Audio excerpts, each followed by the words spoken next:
Oi, pessoal, saudações, bom dia. E aí, como é que vocês estão? Bom dia, tudo bem? Tudo bom? E você, Renan? E aí, professor, beleza? Fala, Matheus. Bom Bom dia, dia, professor. professor. Bom dia. Boa tarde. Boa tarde, né? Ah, Boa é, tarde, boa tarde. professor. Nossa, olha eu falando bom dia aqui, que loucura. Boa tarde, professor. Beleza?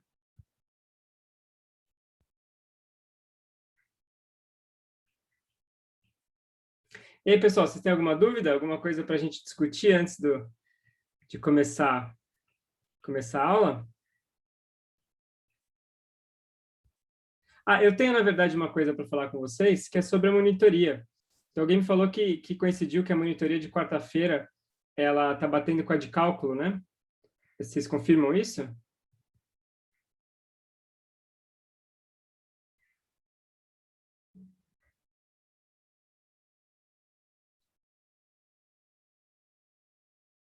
Ok, não vi muito cinza aí. É porque o conflito é para pouca gente? Como é que é?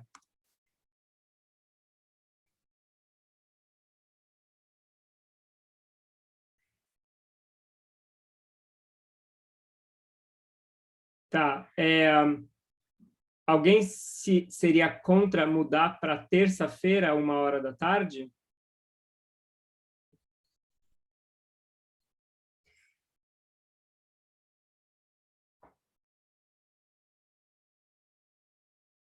A monitoria de vetores é na terça, Stephanie?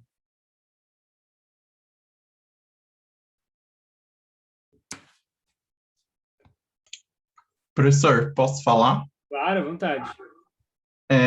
A gente tem a monitoria de vetores, só que ela é do meio-dia a 1. Se for na terça, dá umas 2, dá para o IAG. Não tem monitoria nesse horário. Entendi.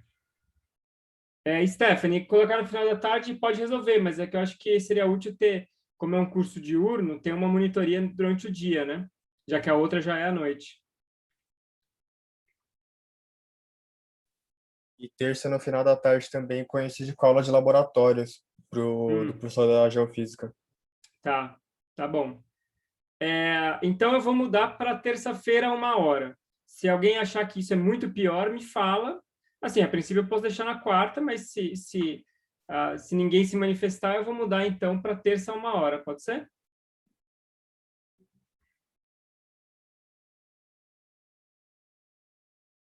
Beleza. Você acha melhor não, Gabriel? Por quê? Mas não bate com a monitoria de vetor, né? Horários separados.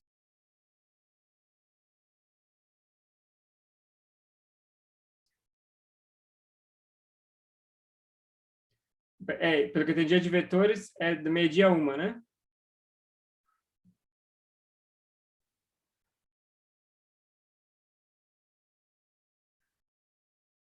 Beleza? Ok, fechou então, gente.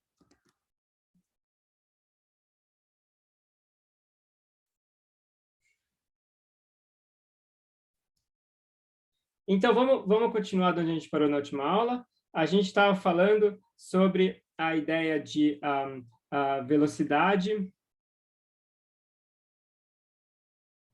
e derivadas, né? Foi aí que a gente tinha parado da última aula. Então, o que a gente tinha visto é que o vetor velocidade ele é a derivada do vetor posição, né? Então, isso aqui é um dx dt na direção y, mais um dy dt na direção j, mais um dz dt na direção k. Tá? E a gente tinha, inclusive, visto alguns exemplos, né? A gente estudou um exemplo que acho que valeria a pena revisar, né? Que é, por exemplo, o lançamento de projéteis, né?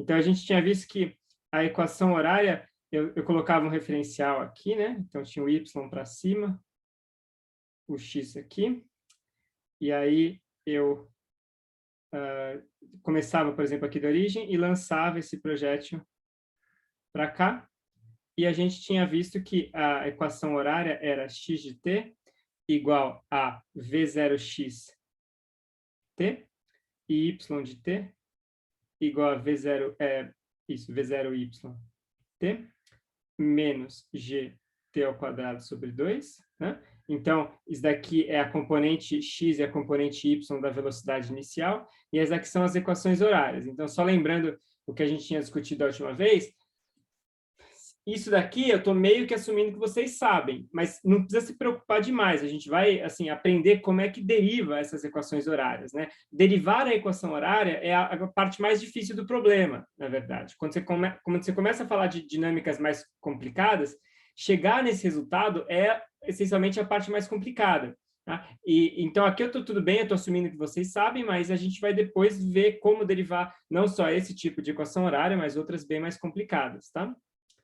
Então, nesse caso, o vetor velocidade, ele vai ser dx dt na direção y, mais dy dt na direção j.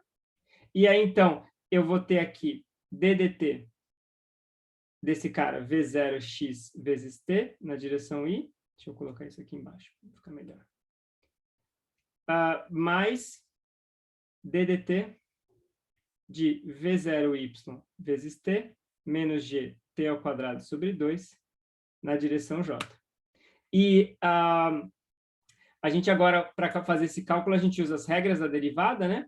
Então, aqui a derivada, lembra, ela vai passando batida aqui, ela não está nem aí para esse cara, porque esse cara é uma constante, a derivada para aqui, né? Então, ela para aqui e o que vai obter é v0x vezes a derivada ddt do próprio t, que é 1.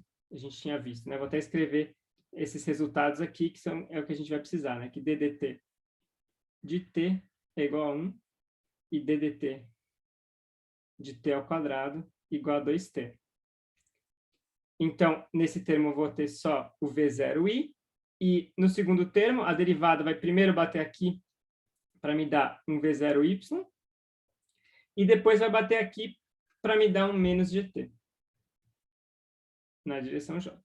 Tá? Então, esse aqui é um exemplo bacana, porque o vetor velocidade, né? Ou seja, esse aqui é o vetor velocidade, ele está mudando, não só de magnitude, mas também de sentido. Né? Então, no começo do movimento, o vetor velocidade, ele aponta aqui, depois ele vai apontar aqui, depois ele vai apontar aqui, e assim por diante. É uma flechinha que, em cada ponto do movimento, ele aponta numa direção diferente. A expressão na direção Y é diferente da J, Raul, porque na direção J você tem efeito da gravidade, e na direção X não. Né? Isso daqui, no fundo, tem a ver com o que está o efeito da força da gravidade sobre a partícula.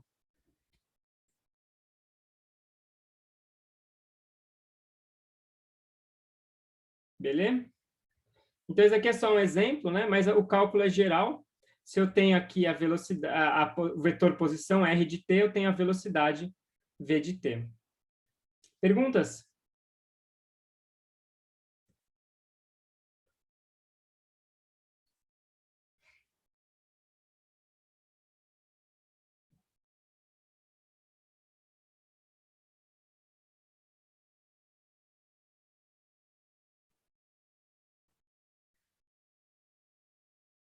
Beleza. Da mesma forma que a gente definiu a velocidade, agora a gente pode definir o vetor aceleração.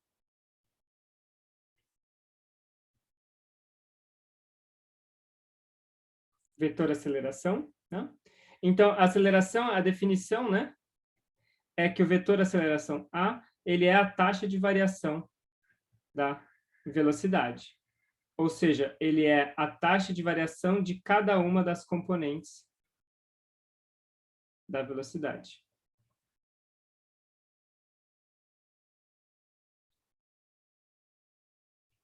Tá?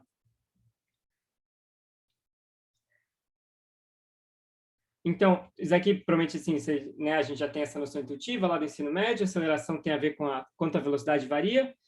Agora, nesse formalismo de cálculo vetorial, a aceleração é a derivada com relação ao tempo do vetor velocidade.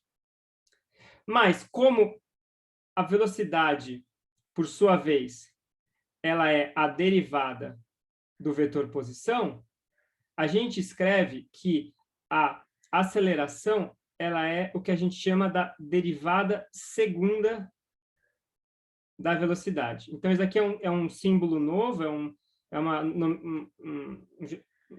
sei lá, uma notação nova, tá? Que a gente vai falar com calma, e vocês, claro, vão ver com muita calma no curso de cálculo, mas que eu achei que valia a pena introduzir desde já, né?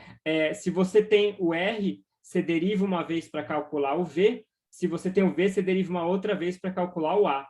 Mas a gente pode pensar em combinar essas duas operações e escrever que o R é a derivada segunda da posição. Tá? E esse símbolo aqui, D2, dt2, é o símbolo que a gente usa para a derivada segunda.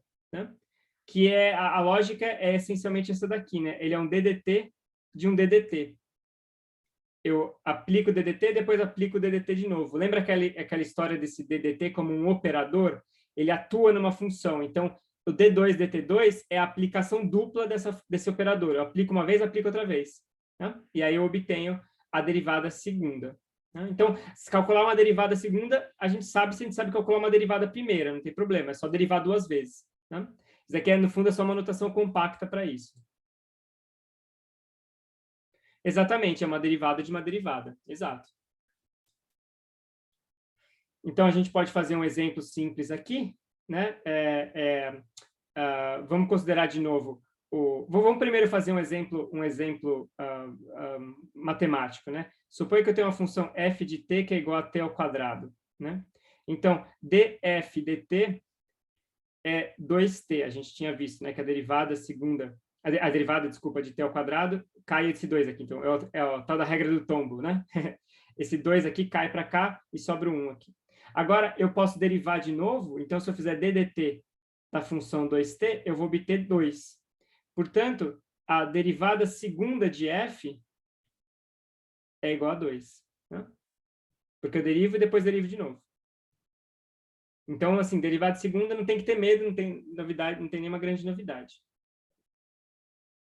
E, para ver um outro exemplo, a gente pode considerar o caso que a gente tinha visto acima, né, de projéteis, onde o vetor velocidade, v de t, ele era uma constante na direção i, mais v0y menos gt na direção j. O exemplo que a gente acabou de considerar, né?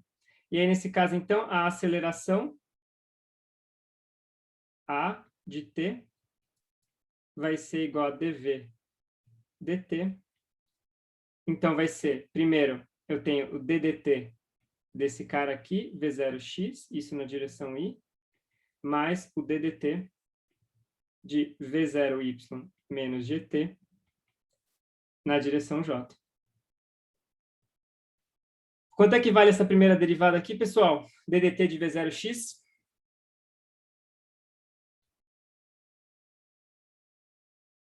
É o próprio v0x, Guilherme?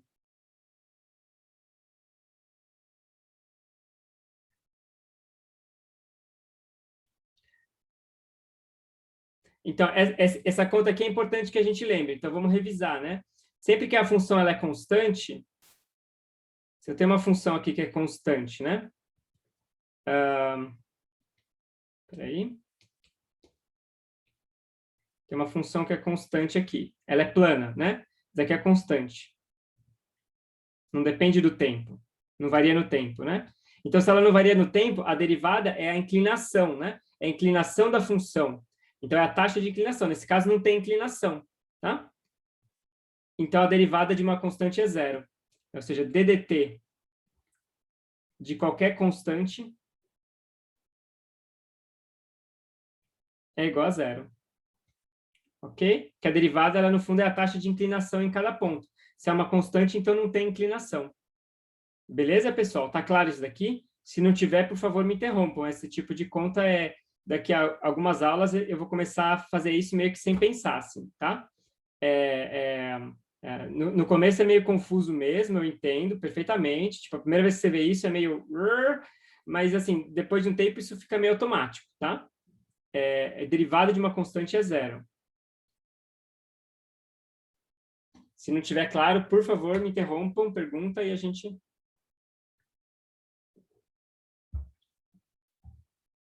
Isso, João, exatamente. V0x é o vetor velocidade na direção x que não depende do tempo, ela é constante.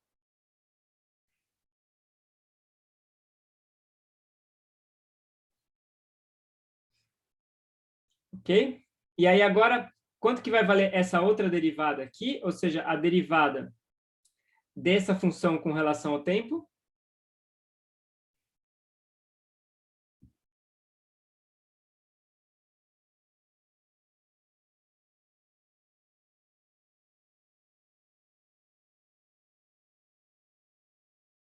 Menos g? Tudo bem, mas eu gostaria que mais pessoas tivessem respondido menos g. Pessoal, é importante que isso aqui esteja claro. De novo, se isso aqui não estiver claro, daqui em diante vira uma bola de neve. Então, se aqui está confuso, me interrompam. Mas é menos g mesmo a resposta. Perfeito, Raul e Vitor. Porque ó, o DDT ele é linear, né? Então, ele deriva isso e ele deriva isso. Quando eu derivo a primeiro termo, eu obtenho zero. dv0y dt. Quando eu derivo o segundo termo, eu posso colocar o g para fora, porque a constante sempre pode ser posta para fora da integral, da derivada.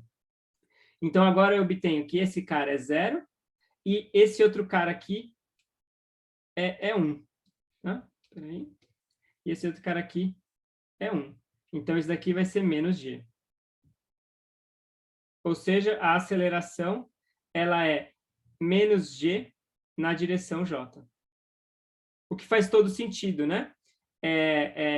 A aceleração ela é na direção vertical. Então, ou seja, a aceleração está aqui.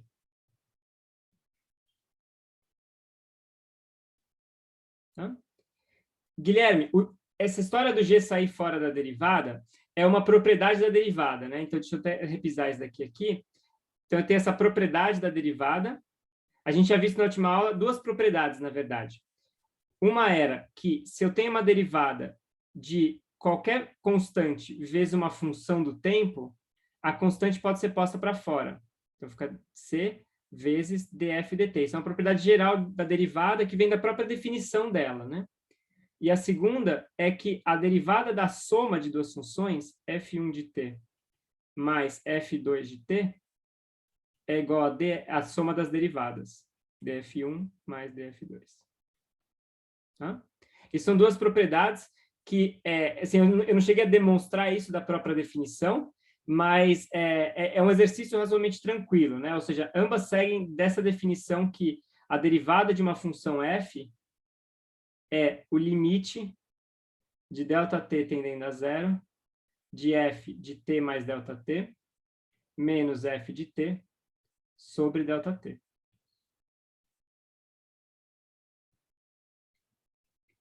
Tá? Então, por exemplo, se eu tiver uma constante, eu tenho uma constante aqui, eu posso pôr a constante em evidência, e assim por diante.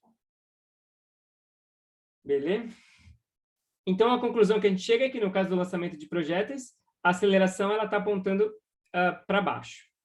Tá?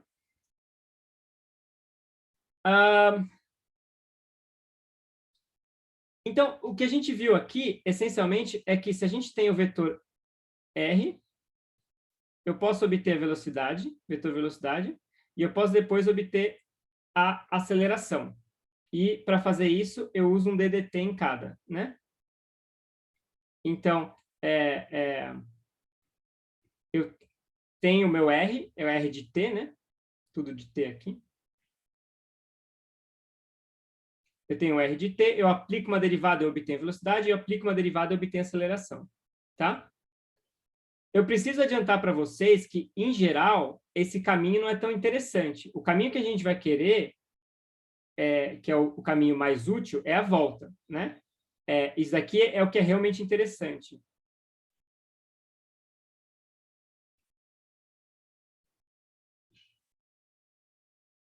Por quê?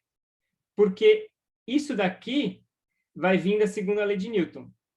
Eu já estou adiantando isso daqui para vocês, né? A segunda lei de Newton vai ser exatamente aquela lei que especifica para a gente a aceleração. Então, o caminho padrão na mecânica é: eu parto de uma expressão para aceleração, que vem do meu modelo físico, e eu volto para encontrar a posição. Tá? Então, o que a gente vai estar interessado a partir da próxima aula, talvez a partir dessa aula também, vamos ver como as coisas evoluem, nesse caminho de volta. Tá? E isso daqui, a operação que vai fazer isso é chamada integral, tá? Que a gente vai aprender logo, logo. Então, a integral vai ser a operação que faz o caminho contrário. Enquanto a derivada vai daqui para cá, a integral volta. Tá? E esse é, digamos assim, esse é o objetivo grandioso da mecânica. O objetivo da mecânica eu tenho um modelo que é descrito pela segunda lei de Newton, e esse modelo ele me permite prever a posição de uma partícula. Né? Então, a segunda lei de Newton vai poder me dar previsões, uma modelagem de como vai ser o movimento dinâmico daquela partícula. Ok? Perguntas?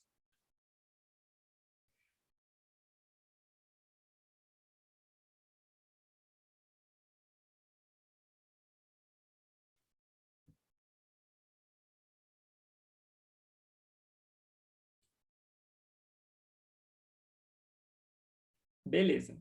Então, eu queria agora parar um pouquinho, fazer 2 problemas, tá? Então, eu quero resolver aqui os problemas 3 e 4 da lista.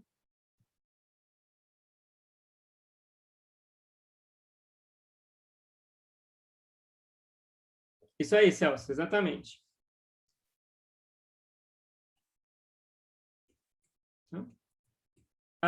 Então, ambos os problemas, eles dizem respeito ao movimento, ao lançamento vertical. Tá? Então, a ideia é que eu tenho aqui o chão, né? E eu vou lançar uma partícula aqui verticalmente, com uma certa velocidade v0. Tá? E a ideia como é que eu faço para medir a aceleração da gravidade a partir desse tipo de lançamento. Então, é um problema, na verdade, razoável. Ou seja, imagina que eu estou num lugar, num planeta, que eu não conheço qual que é a aceleração da gravidade. Eu quero medir ela. Então, o que eu faço eu jogo uma bolinha para cima, qualquer objeto para cima, e eu vejo a trajetória desse objeto, faço medidas nesse objeto, e dessas medidas eu tento estimar qual que é o valor de G naquele planeta. Tá? Então, eu quero resolver esses 2 problemas, porque eles são conectados, mas eu quero ensinar para vocês qual é o jeito certo de resolver problemas, tá?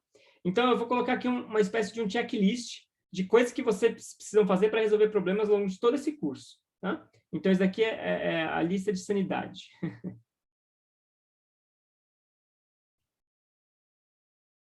Tá? Primeiro, defina um referencial. Defina um sistema de coordenadas. Esse é o primeiro passo. Você tem que começar, assim, você tem o problema, ele é, em geral, algum tipo de situação, que você, às vezes tem um desenho, alguma coisa assim. Primeira coisa, você tem que colocar um sistema de coordenadas. Tá? Nesse caso, o sistema de coordenadas natural seria colocar um eixo y, por exemplo, aqui, e um eixo x aqui, que, claro, nesse caso, o eixo x não vai ser importante, né? O movimento é vertical, então eu não preciso me preocupar tanto com o eixo x. Mas o importante é o eixo y. Oi, Raul. A gravidade é uma força, e forças geram aceleração. Então, a segunda lei de Newton, a gente pensa na segunda lei de Newton lá no ensino médio como sendo F igual a ma. Mas não é bem assim. O jeito certo de pensar na segunda lei de Newton é A igual a F sobre m. Tá? Ou seja, a segunda lei de Newton, ela te fala qual que é a aceleração produzida por uma força. A força produz uma aceleração. Então, a força da gravidade acelera um objeto. Então, a gente fala aceleração da gravidade, tudo bem, não é errado falar aceleração da gravidade, mas essa aceleração ela é produzida por uma força. O que está por trás dela é a força.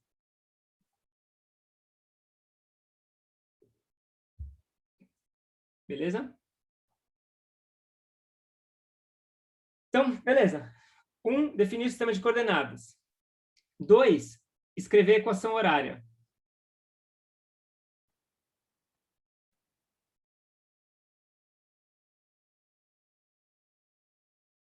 Ou seja, quem é o vetor R de t ou as componentes x de t, y de t, z de t. Né? Então, é especificar, tá, então tem essas forças, essas acelerações, então a minha equação horária vai ser essa. Né? Esse daqui é um grande passo, é um passo importante porque a gente vai aprender como fazer isso para problemas mais gerais, mas, por enquanto, essa parte vocês conseguem escrever na mão, digamos assim, para problemas como esse, de lançamento, sorvetão para cá, sorvetão para lá, dá para escrever esse tipo de cara. Depois a gente vai sofisticar os tipos de movimento, e aí eu vou mostrar para vocês uma forma sistemática de obter essas coisas. Mas, por enquanto, ainda não. Vocês podem escrever esses caras, digamos assim, da cabeça. Aqui tem uma coisa que é absolutamente crucial, que é use apenas símbolos. Tá? Isso daqui, gente, é uma coisa que eu vou insistir muito para vocês. Tá? Não importa que o problema te dá valores numéricos, não importa que o problema fala para você que a velocidade é 7 metros por segundo, não importa. Coloca tudo em símbolos, ou seja, defina símbolos para as grandezas e faça a conta toda, o que a gente chama de uma conta analítica, ou seja, usando só símbolos.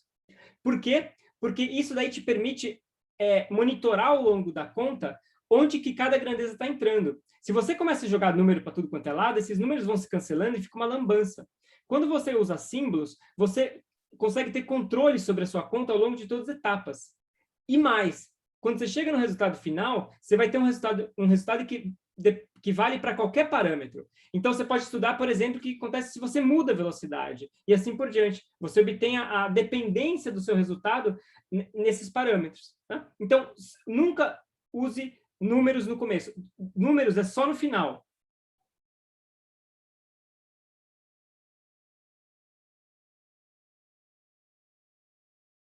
Tá? Eu vou mostrar qual que é a ideia nesses problemas que a gente vai fazer. Tá? E, por último, o próximo passo de um problema é a condição. Eu não tenho um bom nome para isso. Talvez alguém mais poético tenha um nome melhor para isso. Mas é o que eu chamo da condição. Tá? A condição é, essencialmente, o que o problema quer saber. Então, o problema quer saber, por exemplo, qual a aceleração da gravidade. Ou o problema quer saber quanto tempo demora para essa partícula atingir o chão. E assim por diante. Né? Então, a condição um exemplo é quanto tempo demora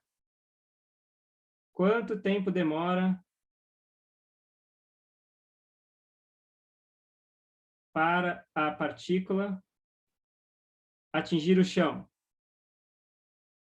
Esse é o tipo de condição que você vai encontrar nesses problemas. Tá? Espera aí, vou colocar um ponto de interrogação aqui, uma coisa assim. Tá? E o seu desafio, como a pessoa que está resolvendo esse problema, é traduzir isso em uma relação matemática. Tá? Então, essas condições elas são, em geral, dadas em palavras no enunciado do problema. Quantos metros a partícula anda antes dela bater na parede? Quanto tempo demora para essa partícula colidir com a outra? Blá, blá, blá. Isso daí você tem que agora formular matematicamente. Então, por exemplo, quanto tempo demora para a partícula atingir o chão? O que é isso? É o tempo que demora para a coordenada y ser zero. Né? Então, matematicamente, isso aqui seria a mesma coisa que dizer y de t igual a zero. Né? Então, essa seria a condição que você quer colocar para quanto tempo a partícula demora para atingir o chão. Né? Então, o que você quer é o t tal que y de t igual a zero. Então, isso aqui é a condição matemática, a expressão matemática para expressar uma coisa que no enunciado foi dita em palavras. Tá? Então, muitos dos problemas, não vou dizer todos, mas muitos dos problemas, principalmente física 1, eles seguem essa estrutura. Tá? Que é uma estrutura natural na resolução de problemas, não só em física, mas em qualquer área do conhecimento. Ou seja, você descreve um sistema de coordenadas, você escreve aquilo que você sabe sobre o problema, isso aqui é o seu conhecimento sobre o problema, e depois você vê como é que esse conhecimento pode ser usado para determinar uma certa condição imposta pelo problema. Tá? Essa vai ser mais ou menos a ideia na resolução desses problemas. Ok? Perguntas?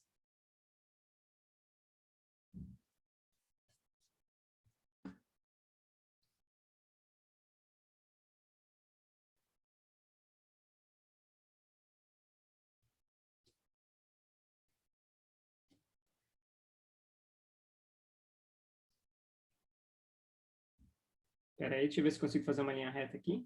Aí. Boa. Então, vamos agora ver como é que essa listinha aqui fica no nosso caso. Então, a gente tem um problema, que é o lançamento vertical.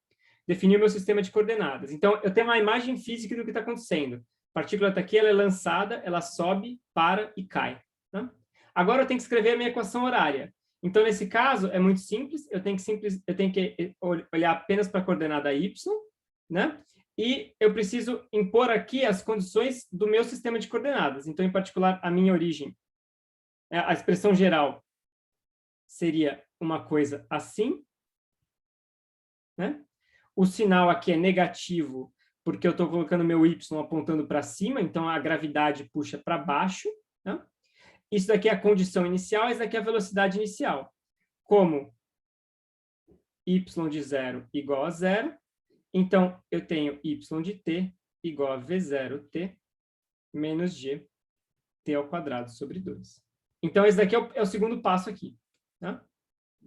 É calcular, colocar a minha equação horária escrita apenas em símbolos. Né? Você vê que aqui tudo, ou seja, eu não estou colocando o valor do V0 aqui, não importa se o V0 é 10 metros por segundo ou 50, não importa, eu deixo em símbolos, em termos de símbolos.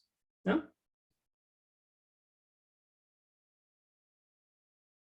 Bom, e aí agora a gente olha de fato para o problema. Então, você vê que até agora eu nem no fundo, entrei explicitamente no problema. Então, agora a gente vai analisar o problema. Então, a gente vai começar lá com o problema 3, que é o seguinte. Então, o problema 3 é, suponha que eu sei a velocidade inicial, né? E eu vejo que ela demora um tempo ΔT para retornar ao solo. Qual a aceleração da gravidade? Então, a ideia do problema é que eu sei V0 e eu meço ΔT tal que y de ΔT igual a 0. Você viu? Eu acabei de escrever aqui uma condição matemática para algo que no enunciado estava escrito em palavras. Né? Ou seja, o ΔT, que é o tempo para retornar ao solo, é o tempo que a partícula leva para retornar ao solo. Então, é o tempo tal que y de ΔT é igual a 0. Né? E aí a pergunta é, se eu sei V0 e se eu sei isso daqui, eu consigo medir a aceleração da gravidade? Então, agora é só fazer a conta. Se y de ΔT é igual a 0, então V0 ΔT menos g ΔT ao quadrado sobre 2 é igual a 0. Isso daqui é uma equação de segundo grau. Tá? Isso daqui é uma equação de segundo grau, eu posso colocar em evidência o ΔT e ficar assim, V0 menos g ΔT sobre 2 igual a 0. Tá? E aqui você vê que eu tenho, então, duas soluções. Eu tenho uma solução que é ΔT igual a 0. Isso é óbvio, digamos assim, porque como a partícula começa do zero, se eu colocar o ΔT igual a 0, isso é uma solução válida, né? Oi, Lucas.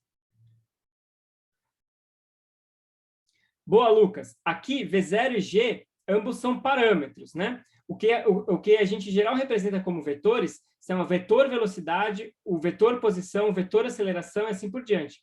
Então, um pouco que nem nesse exemplo aqui, tá vendo? O G, ele é um número, é sempre um parâmetro, mas o vetor aceleração, ele tem essas componentes. Nesse caso, eu posso trabalhar apenas com o Y, porque o movimento é em uma dimensão. Se eu estivesse falando do lançamento de projéteis, como nesse caso, aí eu teria que trabalhar com as coordenadas x e y. Tudo bem?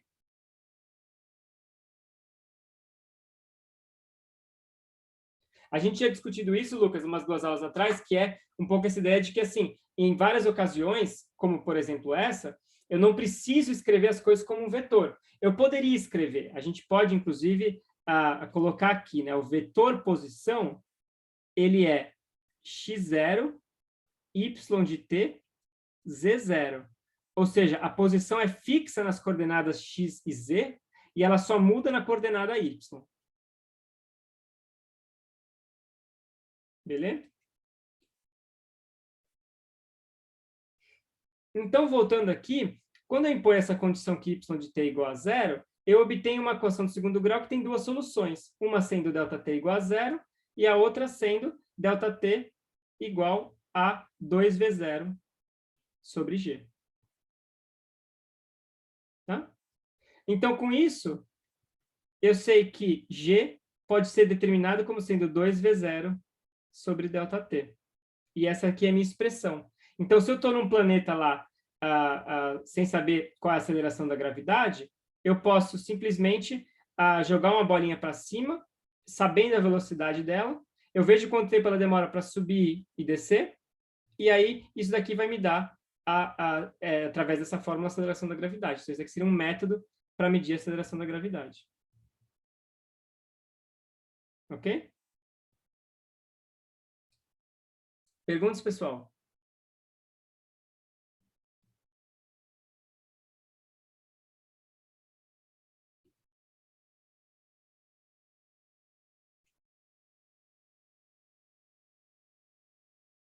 Ok. Agora, esse método, ele não é muito bom, porque para calcular a aceleração da gravidade assim, eu preciso saber o V0. E saber a velocidade com que você joga uma bolinha para cima não é uma coisa muito fácil, né? Se você tiver um radar, que nem esses radares de automóveis, etc., talvez você até consegue, mas saber, assim, imagina você lá num planeta com a sua roupa de astronauta e você joga uma bolinha para cima. Como é que você vai saber a velocidade, né? Não é a coisa mais fácil do mundo. Então, a ideia do problema 4 agora é a gente tentar determinar a aceleração da gravidade sem saber a velocidade. E a ideia do problema, então, é que o que a gente vai fazer é a gente vai arremessar a bolinha aqui e a gente vai considerar uma certa altura aqui, z, sei lá, 2 metros de altura, alguma coisa assim, e a gente vai olhar para o movimento dessa bolinha conforme ela sobe e depois desce. E a gente vai olhar para os 2 instantes de tempo onde ela cruza essa distância. Então, você vê que ela vai cruzar essa distância aqui no tempo t1 e depois no tempo t2. Ela sobe e depois desce. Tá? E aí, a ideia é que eu posso medir esses 2 tempos, porque medir tempo é mais fácil, né? Então, eu meço, eu ligo o meu cronômetro, a hora que ela chegar nessa altura, eu anoto esse valor, a hora que ela chegar nessa altura de novo, eu anoto esse valor de novo. Então, a minha equação horária continua sendo a mesma, essa parte não mudou, é V0t menos g t ao quadrado. Mas a minha condição agora mudou. A condição é que esse y de t seja igual a z. Ou seja, eu quero saber quais são os instantes de tempo em que o y de t é igual a z. Isso aqui me fornece t1 e t2. Ok? Então, a gente faz essa conta aí. Y de t igual a z, eu tenho V0t menos g t ao quadrado sobre 2, sobre 2 aqui, perdão, igual a z. Vocês veem que isso aqui é uma equação de segundo grau, né?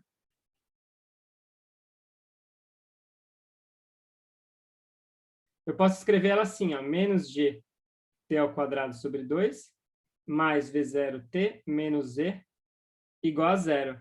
Ou se eu quiser multiplicar os 2 lados por menos 2 sobre g, se eu quiser simplificar um pouco, fica t ao quadrado menos 2v0 sobre g, t mais 2z sobre g igual a 0. Então, aí que é uma equação de segundo grau.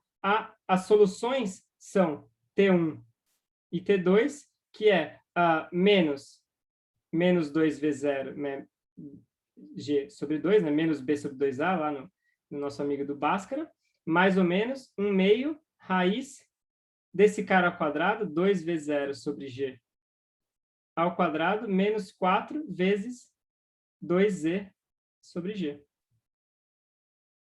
Certo? Então, os instantes de tempo t1 e t2, eles vão ser v0 sobre g, mais ou menos 1 meio de raiz de 4v0 ao quadrado sobre g, menos 8z sobre g.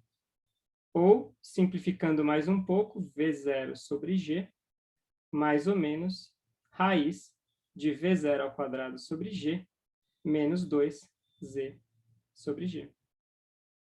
Tá? Então, olha só.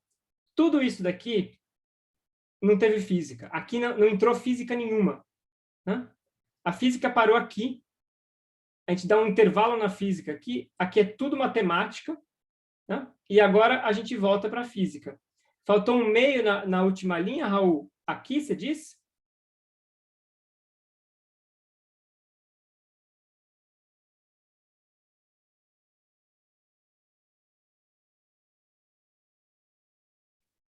Espera aí.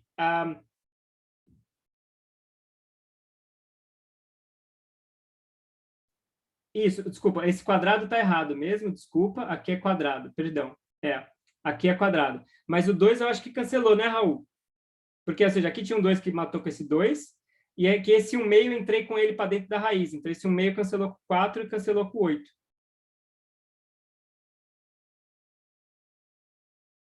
Beleza?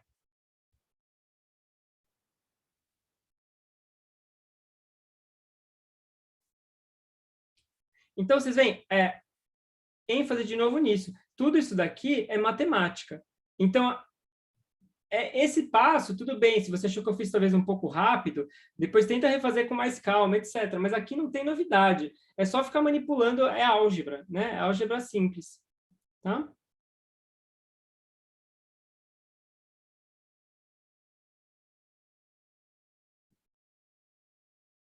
Agora, eu queria voltar um pouco nessa equação aqui, até colocar ela colorida, essa daqui em verde, ó. E eu queria mostrar o seguinte, né? Se vocês olharem no enunciado está dizendo assim: mostre que G igual a 2E sobre T1, T2. Então, o enunciado meio que já está te dando a dica, né? Ele está te dando a dica de que, de alguma forma, o G pode ser escrito em termos do produto desses dois tempos, né? Aqui a conta que a gente fez foi para calcular o T1 e o T2 independentemente. Mas o enunciado está dando a dica que provavelmente dá para escrever o G só em termos do produto desses dois tempos, né? Então, como é que a gente faz essa conta? O jeito direto é multiplicar esses dois caras aqui, né? Ou seja, o jeito direto seria fazer o T1, que é o cara com sinal de mais, vezes o T2, que é o cara com sinal de menos. Tá? Essa seria, digamos assim, a maneira direta de fazer o cálculo. Tá? Uma forma um pouco mais elegante, digamos assim, é a gente pensar que uma equação de segundo grau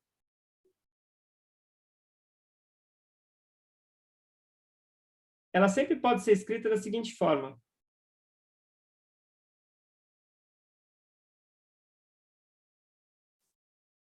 T menos T1 vezes T menos T2 elevado a zero, onde T1 e T2 são as raízes.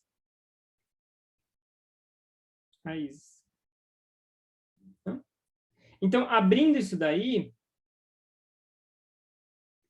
a gente fica que T menos T1 vezes T menos T2 é T ao quadrado menos 2 T1 mais T, desculpa, menos T1 mais T2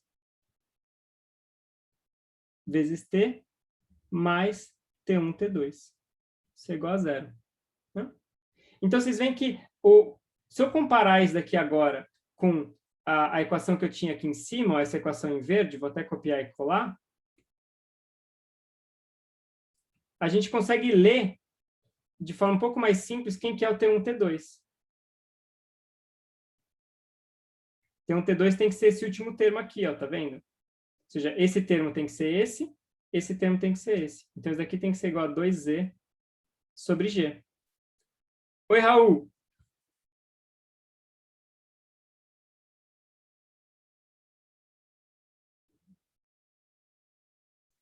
Me conta onde?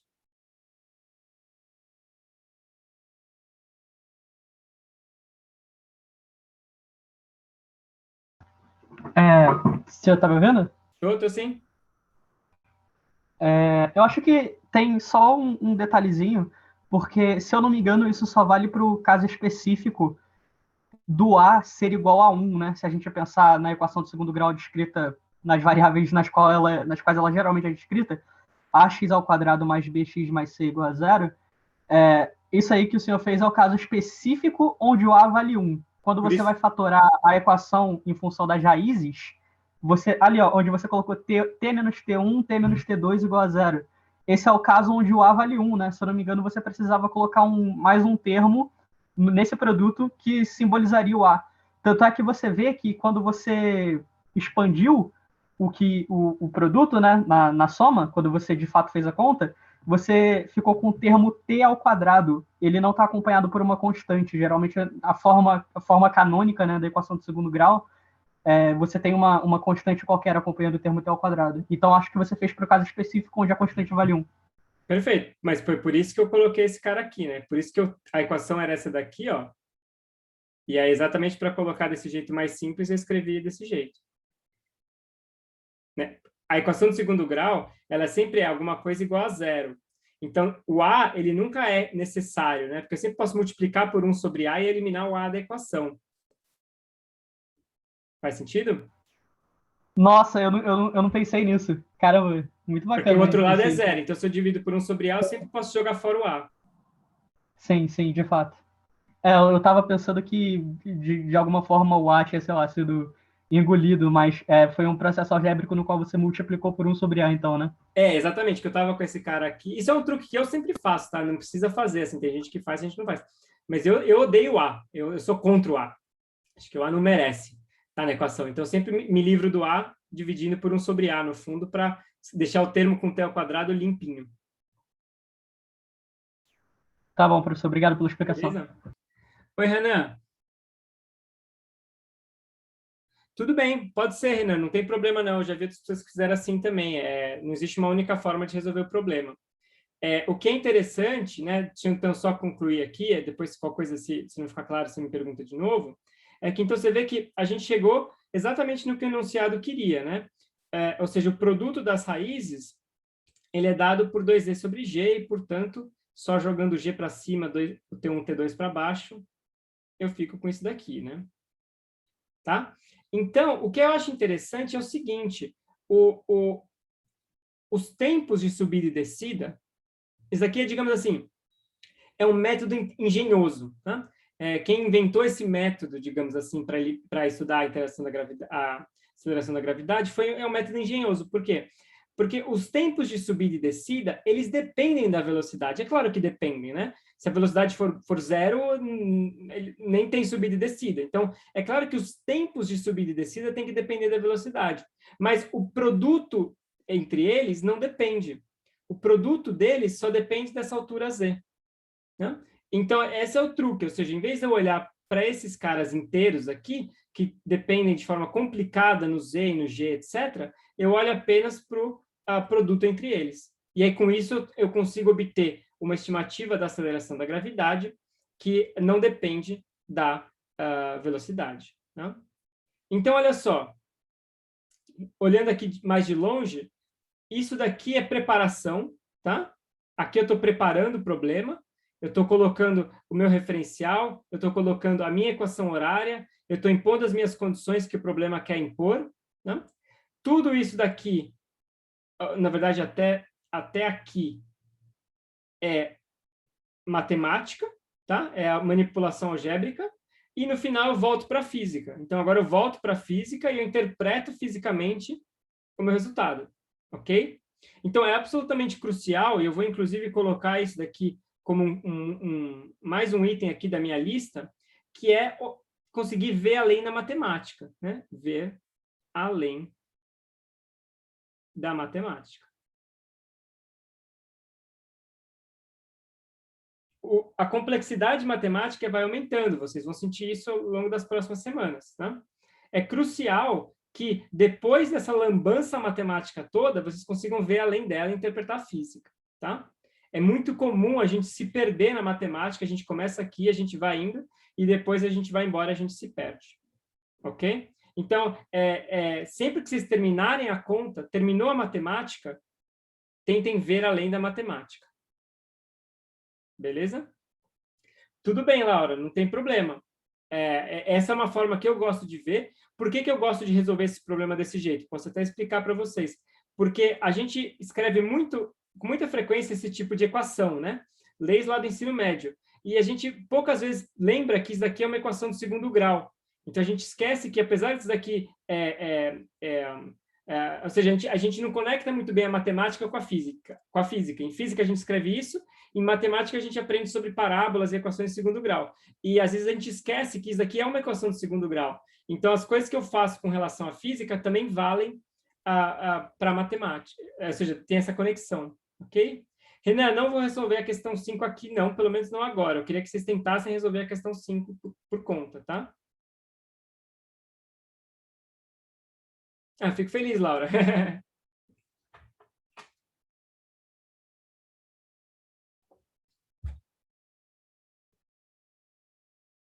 Tudo bem, pessoal? Perguntas?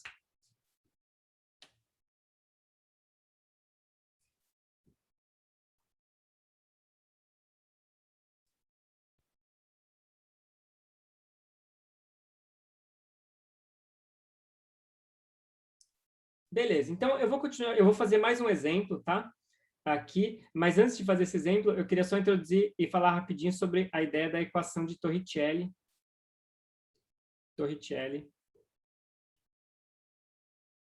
Que é uma equação que vocês provavelmente usaram com bastante frequência lá no ensino médio, tá? E eu queria só falar um pouco, assim, primeiro derivar essa equação, para quem não viu, e também falar um pouco sobre ela, qual a ideia, né? Então, a ideia é a seguinte: considera um movimento unidimensional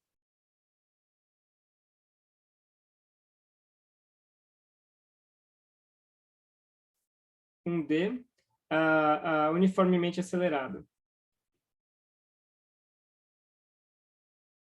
Então, eu tenho as equações horárias, que é x de t igual a x0 mais um v0t mais um at ao quadrado sobre 2, onde há aceleração. Isso vale para lançamento vertical, isso vale para um carrinho acelerado, não importa, né? E eu tenho a velocidade como sendo v0 mais gt, que nada mais é do que a derivada de x, né? Então, qual que é a ideia da equação de Torricelli? Isso daqui é o que a gente chama de equações paramétricas, tá? Só para paramétricas. Só para falar o nome que isso aparece nos livros de matemática. Por que elas são equações paramétricas? Porque você tem tanto a posição quanto a velocidade em função de um parâmetro, que é o t. Então, é meio assim, é paramétrico porque depende de um parâmetro, tipo assim.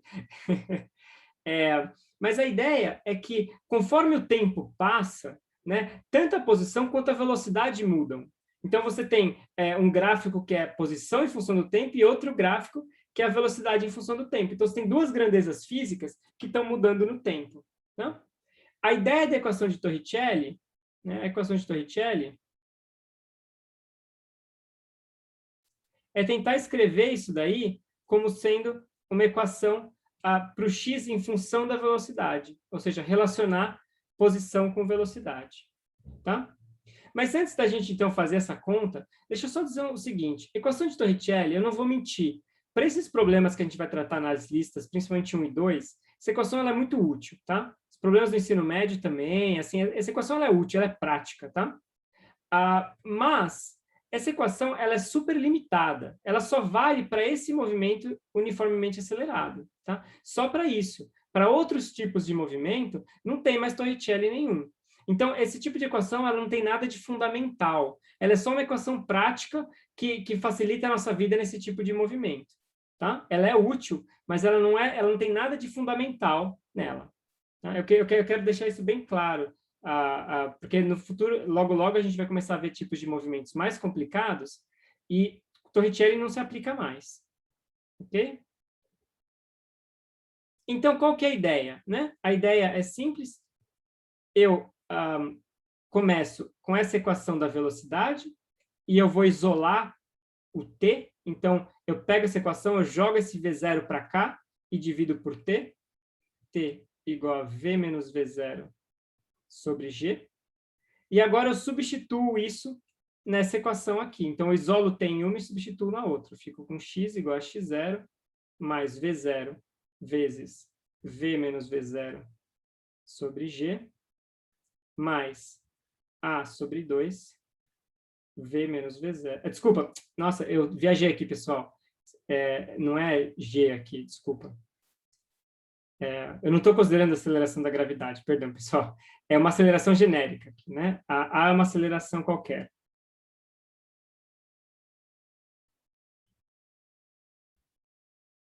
Então, eu estou misturando G com A, não tem G aqui, né? Ou seja, eu estou pensando numa aceleração geral. Então, vamos corrigir isso daqui. Aqui é A,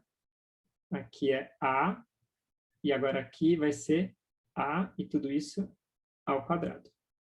Tudo bem, pessoal? Perguntas?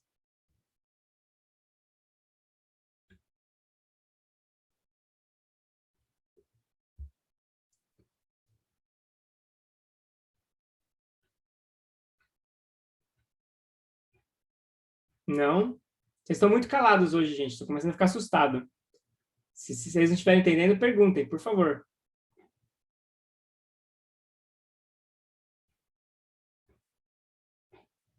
Beleza.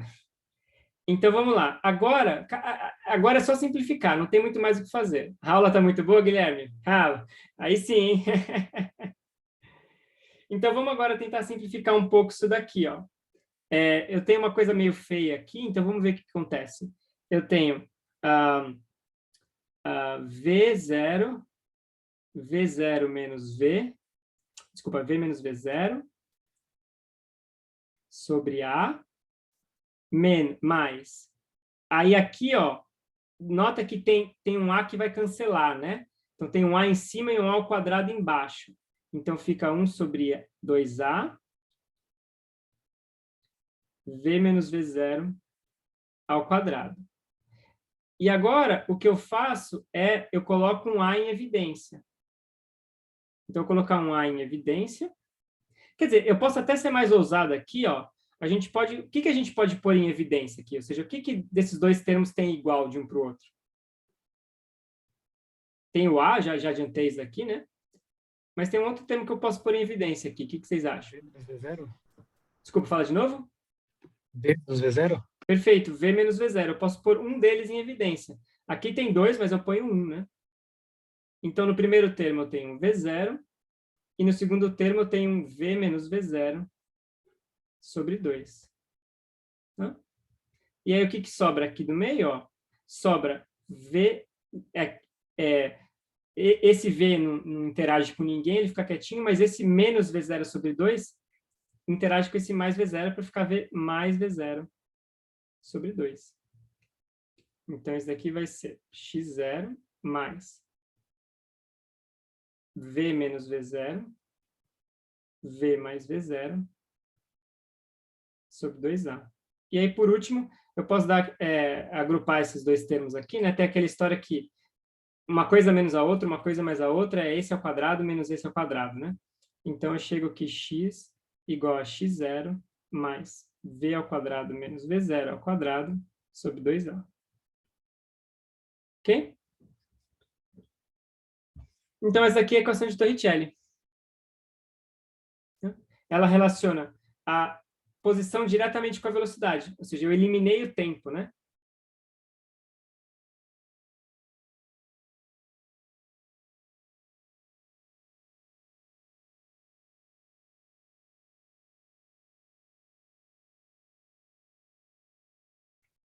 Tá?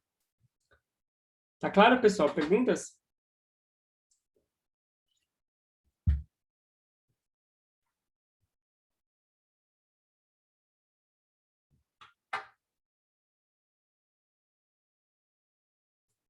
Certinho? Tá bom, então deixa eu colocar um exemplo aqui para vocês. Eu vou, só um segundo, deixa eu parar de compartilhar a tela. Eu vou colocar um exemplo. Ok.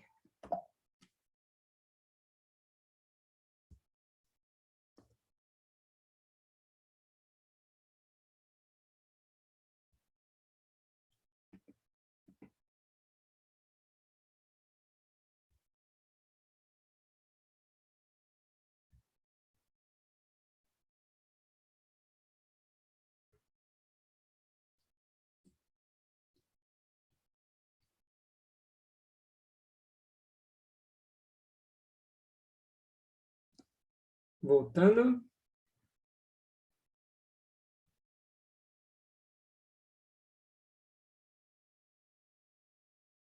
Ok, vocês devem estar vendo minha tela de novo. Tá aí um exemplo concreto. Tá? Então, deem uma lida no exemplo e vamos tentar fazer.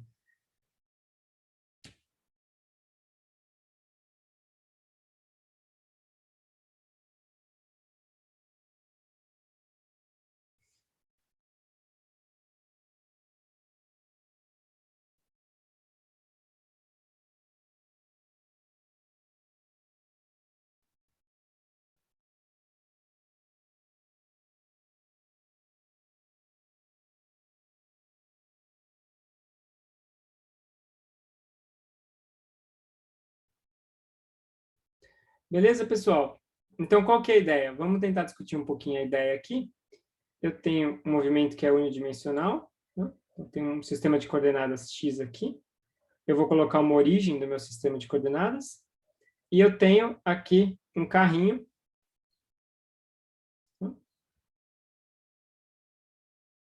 Está andando para cá. E eu tenho uma velocidade inicial V0, que é 30, 60 ou 90 km por hora. Né? E a ideia é que esse carro ele avista um perigo, então ele tem que frear. Tá? Só que ele demora um tempo, então tempo de reação antes do carro conseguir frear. Então você tem um tempo T1 igual a 0,7 segundos, em que o movimento é retilíneo uniforme. Tá? E depois, a partir daí, eu tenho um movimento desacelerado. Então, o que eu quero saber é a distância total percorrida, né? Ou seja, a distância total percorrida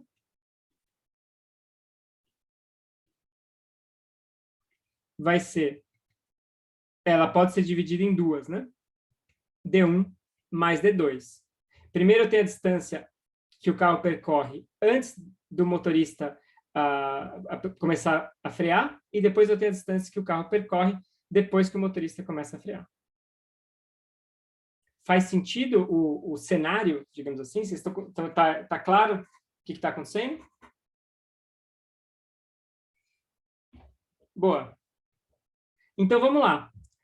Para fazer isso, eu tenho que calcular as duas equações do movimento. Então, a primeira distância, eu tenho, né, o movimento retilíneo uniforme. É conveniente, claro, a gente escolher a origem no ponto onde o motorista avista o perigo, né? Então, a origem é o ponto onde o motorista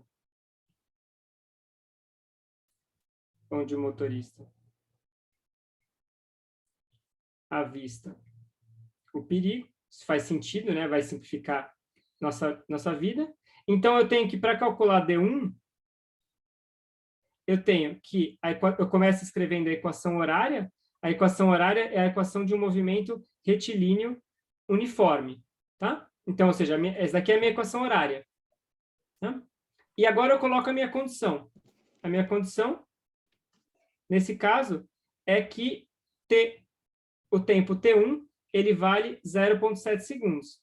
Então, daqui eu tiro que a minha distância D1, ela vale V0 vezes T1. Tá? Ou seja, isso daqui é a minha primeira distância percorrida, não tem muito o que fazer. Deixa eu talvez até ser mais claro. D1 é x de T1, que é igual a V0 T1. Eu não substituo valores aqui. Eu não vou colocar que T1 é 0,7 aqui. Isso daqui vai ficar uma lambança. Se colocar um 0,7 aqui, vai ficar a coisa mais feia do mundo. Tem que ser o símbolo aqui, T1, bonitinho, é geral. Tá? Não tem que supor que o T1 é 0,7. Essa fórmula vale para qualquer T1. Se o T1 fosse 0,8, a expressão continua igual. Tá? Então, não é para substituir valores ainda. Agora, eu tenho que calcular o D2. Tá? Então, para calcular o D2, uma coisa que eu posso fazer é o seguinte. Eu posso colocar um sistema de coordenadas nesse novo ponto. Tá? Isso é uma possibilidade, não precisa fazer isso, mas eu posso, como eu estou calculando distâncias independentes, eu posso escrever minha equação horária com relação a esse sistema de coordenadas ou com relação a um outro mais simples. Tá? Então, eu tenho a opção de escrever a equação horária do jeito que eu quiser. Tá? Mas aqui é que entra o Torricelli. A gente, a princípio, poderia escrever as equações horárias, mas não precisa. A gente pode, é mais fácil aqui, a gente usar o Torricelli. Então, o Torricelli aqui, esse é um exemplo típico de como o Torricelli facilita as contas. Né? Porque a ideia do Torricelli é que, se a gente olhar para a fórmula do Torricelli aqui, eu vou até colocá-la colorida para ficar mais bonita, o Torricelli ele relaciona distâncias com duas velocidades. Né? Então, o que está aqui, ó, x menos x0 é uma distância. Então, de acordo com o Torricelli, né, deixa eu até, talvez, copiar e colar o Torricelli aqui, para a gente ter como referência. Vou colocar ele em cinza aqui. De acordo com o Torricelli, o que eu tenho? Eu tenho que a distância d2 vai ser a velocidade final menos a inicial dividido por 2 vezes a aceleração. Qual que é a velocidade final?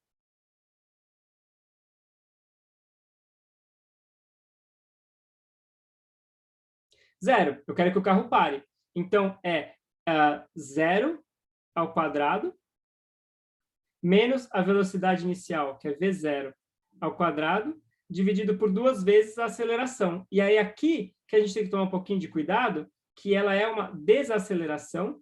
Então, eu vou colocar, eu vou escrever isso como sendo menos a, onde a está dado no enunciado, é esse valor aqui, 6 metros por segundo ao quadrado, tá? Então, 6 metros por segundo ao quadrado. Então, aqui, o sinal é importante. Se eu esquecer desse sinal de menos, assim, esse tipo de coisa você não vai errar, né? Porque você sabe que isso aqui é uma distância positiva. Se você esquecer desse sinal de menos, você obtém um negócio que era negativo. Então, você sabe que está errado, né? A distância tem que ser positiva. Mas a origem disso está aqui. Então, isso daqui é... Deixa eu até colocar o Torricelli quietinho ali. Isso daqui vai ser V0 ao quadrado sobre 2A. Portanto, a distância D vai ser D1 mais D2, que vai ser V0 T1 mais V0 ao quadrado sobre 2A. Tá? Então, essa é a expressão final para a distância. E essa fórmula é bacana, essa fórmula é útil, na verdade, porque isso aqui não é o cenário que a gente está considerando não é tão fictício, não. Ele até que é razoável. Oi, Lucas. Considerar x0 igual a v0t aonde? No D2?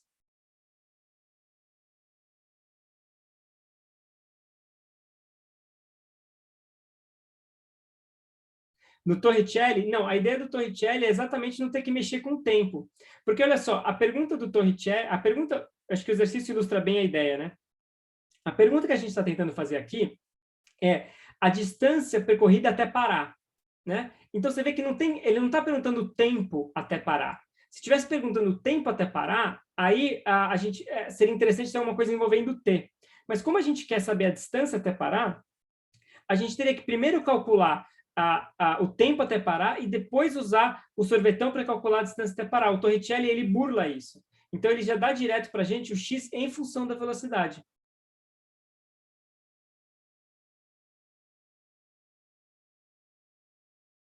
Faz sentido?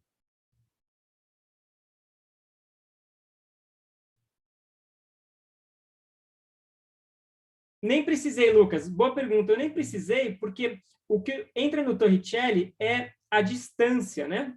Ou seja, o que está aqui no Torricelli é uma distância. Então, no caso do Torricelli, nem precisa mudar o referencial. Isso nem é relevante, porque ele só está interessado na distância entre dois pontos. Beleza? Então, olha só, pessoal, esse resultado é interessante. É bacana que a gente conseguiu derivar essa expressão, porque agora a gente tem uma expressão assim geral para a distância D, que depende do tempo de reação do motorista e depende do tempo de frenagem do carro. Então, por exemplo, esse tipo de expressão pode ser usado para ver o efeito do álcool em quem está dirigindo, né? Porque quando a pessoa está alcoolizada, exatamente esse tempo de reação que aumenta, né? Esse valor aqui de 0,7 segundos é o valor típico de uma pessoa que está sóbria. Quando você está alcoolizado, esse valor aumenta. Então, isso daqui vai te dar uma ideia de quão mais o seu carro anda, né? Se você tiver que frear abruptamente, se a pessoa está sob efeito de álcool. Ou como é que é a questão da frenagem. Isso está chovendo ou não está chovendo? Isso daqui vai entrar agora aqui. E também a questão do limite de velocidade. Por que a gente quer que o limite de velocidade seja tal? Porque isso daqui está dando para a gente como é que a distância percorrida que você tem que frear, dada uma velocidade. Então, você está 30 por hora a 90, faz toda a diferença.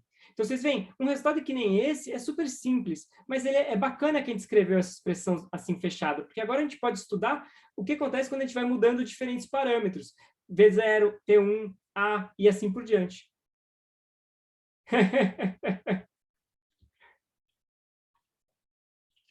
Então, Leonardo, curso de Física 1, metade do curso é carrinhos em movimento, outra metade é coisas bélicas do tipo armas e canhões. É muito louco. Beleza? Então, agora que a gente tem isso, a gente pode até fazer uma tabela. Então, a gente pode agora substituir valores. Vou até copiar uma tabela aqui, colocar diferentes valores do V0 em quilômetros por hora. Depois, o V0 em metros por segundo. E aqui, o D. Né? Usando T1 igual a 0,7 segundos e A igual a 6 metros por segundo ao quadrado. Então, não é que nem o problema pediu, a gente tinha que analisar essas três velocidades, 30, 60, 70, e aqui está em quilômetros por hora, então o primeiro passo é converter isso para metros por segundo, o resultado dá 8,33, 16,67, 25, desculpa, é 90 aqui. E a distância percorrida, plugando os resultados aí, é 11,62, 34,81, 69,58. Tá? Então, isso daqui dá uma ideia para a gente de como é que a distância percorrida muda com a velocidade. O que é bastante importante notar é que a dependência não é apenas linear, né? Você tem um termo que é linear, mas você tem uma dependência quadrática. Isso é parte do motivo pelo qual faz tanta diferença você diminuir, por exemplo, o limite de velocidades pouquinho, sei lá, de 90 para 70, de 90 para 80. A gente pensa assim, mas é tão pouco, né? Eu só estou aumentando, sei lá, diminuindo de 90 para 80 o limite de velocidade, mas como você tem uma dependência quadrática, isso acaba fazendo bastante diferença, né? Isso aqui amplifica a dependência com a velocidade.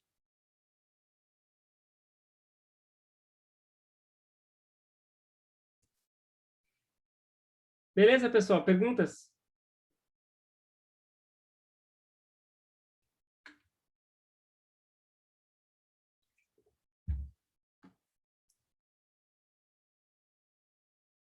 Show. Então, vamos continuar aqui.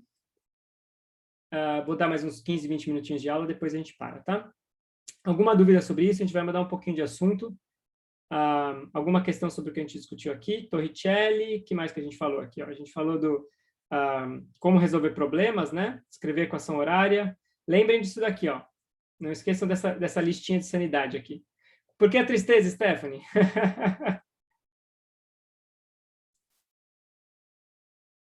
Só 15 minutos de aula. Eu posso dar mais 1h30 aqui também, vamos? Se vocês quiserem. Fritar o cérebro de todo mundo. Nenhuma dúvida, pessoal?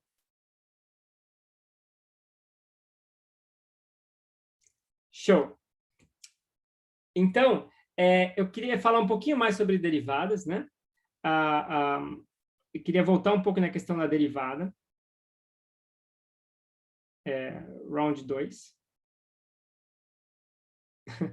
E eu queria falar um pouquinho mais em detalhes sobre as propriedades da derivada. Fico feliz, Raul. Fico feliz. Física é bacana, mas ou seja, esses conceitos aqui entram em todos os cursos aí. Entra em Metel, entra em Astro, entra em Geofísica, entra em tudo. Isso aqui amplo. Bom, então olha só, pessoal, a gente falou de derivada, né? E a gente discutiu como é que a gente calcula uma derivada, qual o significado de uma derivada, e a gente viu alguns exemplos, né? Então a gente viu a definição de uma derivada de dx dt, ela é o limite ΔT tendendo a zero, x de t mais ΔT, menos x de t, sobre ΔT. Tá? Isso aqui é uma conta. Isso aqui é uma conta mesmo, ou seja, uma conta que você tem que fazer que não é fácil. Fazer essa conta pode ser difícil, tá? Vai ter várias linhas e tal, a gente fez alguns exemplos aqui. Mas uma vez que essa conta está feita, a gente pode tabelar a derivada de diferentes funções. Então, a gente pode fazer uma tabela aqui, que é uma tabela de derivadas.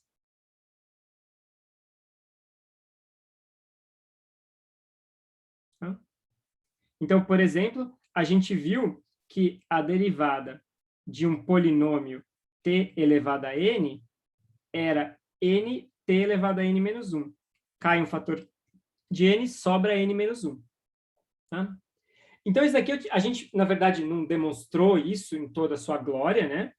A gente fez os exemplos que era n igual a 0, 1, 2 e 3. E aí a gente viu o padrão e escreveu essa fórmula. Mas claro que matematicamente você tem que demonstrar, e isso vocês vão fazer no curso de cálculo, que isso é verdade para qualquer valor de n. Curiosamente, isso também é verdade para n negativo, né? Também vale para n negativo.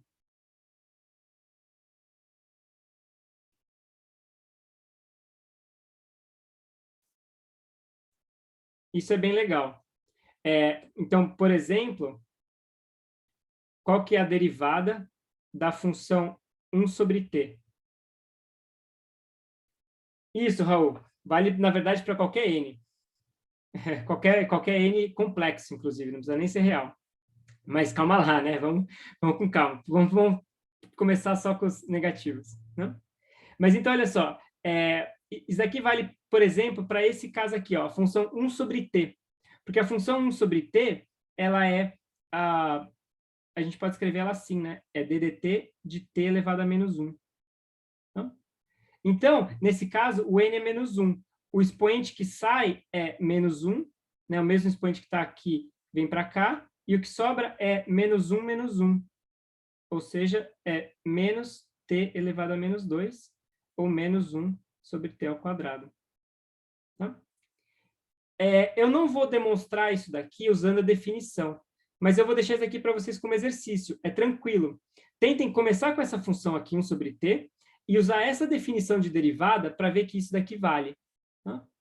Mas o que eu quero chamar a atenção aqui é que vocês notem a diferença entre usar essa definição ou usar uma tabela. Tá? Usar a definição é uma conta mais complicada. Eu tenho que colocar aqui a função, avaliar em t mais ΔT, tem que tomar um limite, etc. Aqui, essa conta que eu fiz aqui para cá é muito mais fácil, eu só estou usando uma tabela. Ou seja, eu peguei esse resultado aqui tabelado e usei. Tá?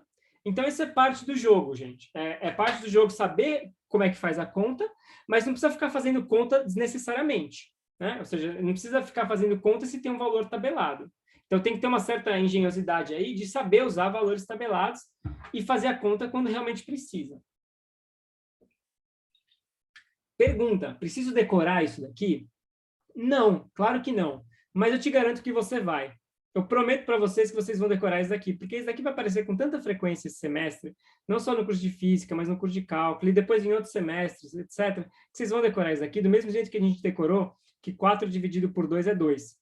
Ninguém é obrigado a decorar que 4 dividido por 2 é 2, mas a gente fez essa conta tantas vezes na vida que a gente decora. Então, precisa decorar? Não. Mas vocês vão. Vocês com certeza vão decorar isso e outras derivadas. Tá? E se esquecer isso daqui, é só abrir o livro de cálculo ou ir na Wikipedia, né? E pronto, pegar o resultado. Ok? Existem outras derivadas também que vocês vão ver no curso de cálculo. E essas daqui eu não vou demonstrar aqui, mas elas são bem importantes. Uma delas é a derivada da função exponencial. Tá? E elevado a t. A função exponencial ela é muito, muito, muito especial. De todas as funções matemáticas, ela é talvez a função mais especial que tem no cálculo, porque a derivada da função exponencial é ela mesma. A exponencial é a única função, a única, que quando você deriva ela, dá ela mesma. É muito louco isso. Tá? Outra que vai também ser bastante importante é a derivada das funções seno e cosseno.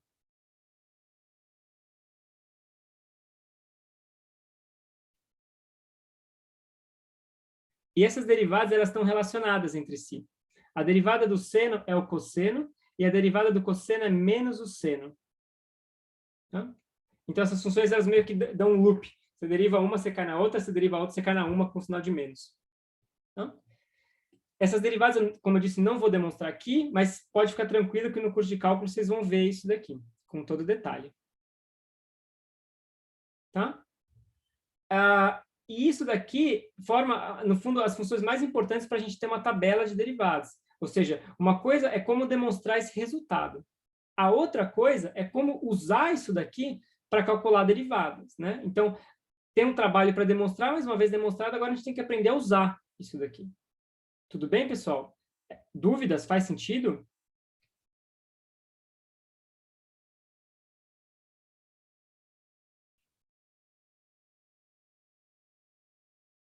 Beleza.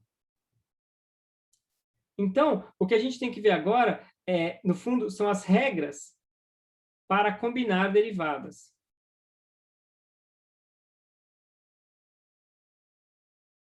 Então, eu vou mostrar para vocês algumas regras que, essencialmente, ensinam para a gente como misturar esses resultados das tabelas e combinar esses resultados, que vai permitir que a gente calcule a derivada de quase qualquer função que a gente queira. Tipo, não sei se vai ser no final dessa aula ou no começo da próxima, mas vocês vão conseguir calcular a derivada da função que vocês quiserem com essas regras, o que é muito bacana. Vocês não sabem, vocês talvez não saibam de onde vem isso daqui, vocês vão ver isso, mas supondo que isso daqui é verdade, dá para calcular derivadas muito mais complexas. Tá? Então, a gente já viu algumas regras, mas a gente vai ver outras agora. Então, a gente tinha visto uma regra, que era que a derivada de uma constante vezes uma função x de t é a constante vezes a derivada da função. Então, constantes saem para fora. Tá? E a outra regra é que a derivada da soma, x1 talvez, x1 de t mais x2 de t, igual a dx1 dt mais dx2 dt. Essas são as duas que a gente já tinha visto. Tá? Agora eu quero introduzir uma terceira, que é chamada regra do produto. É o que acontece quando eu tenho que derivar duas funções que estão multiplicando uma outra. Então, eu tenho uma função f de t, eu tenho outra função g de t. O que acontece com a derivada do produto. Tá? E a regra para isso é a seguinte, não vou demonstrar isso daqui, mas vai ser um marco importante para vocês no curso de cálculo. É a derivada da primeira vezes a segunda, mais a primeira vezes a derivada da segunda. Então, quando eu tenho que derivar um produto de duas funções, eu primeiro derivo uma delas e multiplico pela segunda sem derivar, e depois eu faço o contrário, e aí somo tudo. Isso é a chamada regra do produto.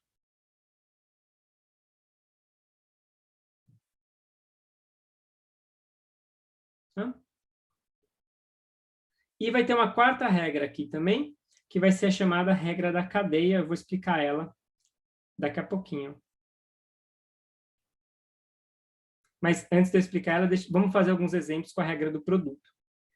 Então,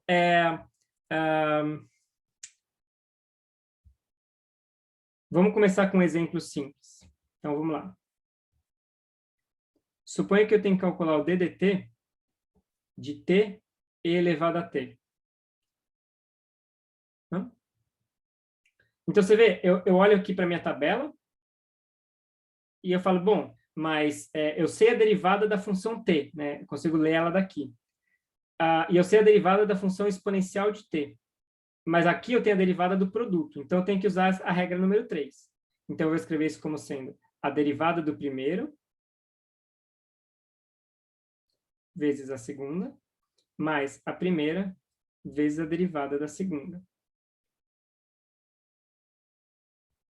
Então, e aí, agora eu sei o que fazer, né? Eu sei o que eu tenho aqui. Isso daqui é a derivada de t em t de t, então isso vale 1. E esse outro termo aqui é a derivada da exponencial, que é ela mesma. E elevado a t. Então, isso aqui é e elevado a t mais t e elevado a t. Ou, se eu quiser deixar mais bonitinho, eu posso pôr esse cara em evidência. E plau. Hã? Então, você viu, a derivada dessa função aqui dá isso daqui. Isso não é intuitivo, né? É difícil você olhar para isso e falar, não, é óbvio que a derivada é isso. Não é, mas você tem que fazer a conta e o resultado é esse daqui. Beleza?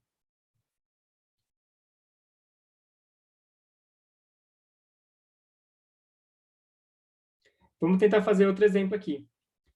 Qual que é a derivada de seno de t, cosseno de t? Eu vou deixar isso aqui para vocês fazerem. Dá um minutinho aí para vocês tentarem fazer.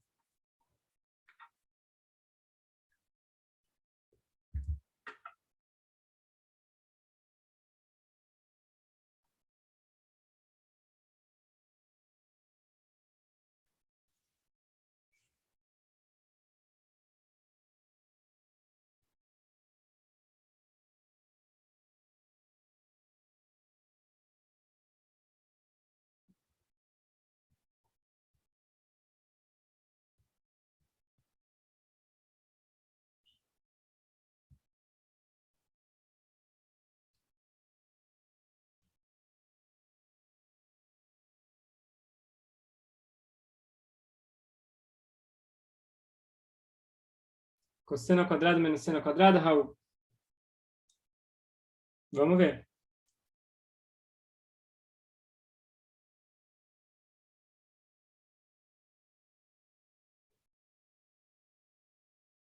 Mas seno menos seno é zero, né, Thiago?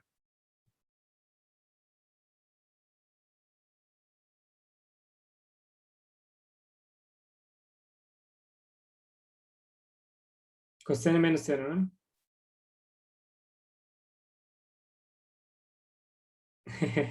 Beleza, boa. Então, vamos lá. Regra do produto. DDT do seno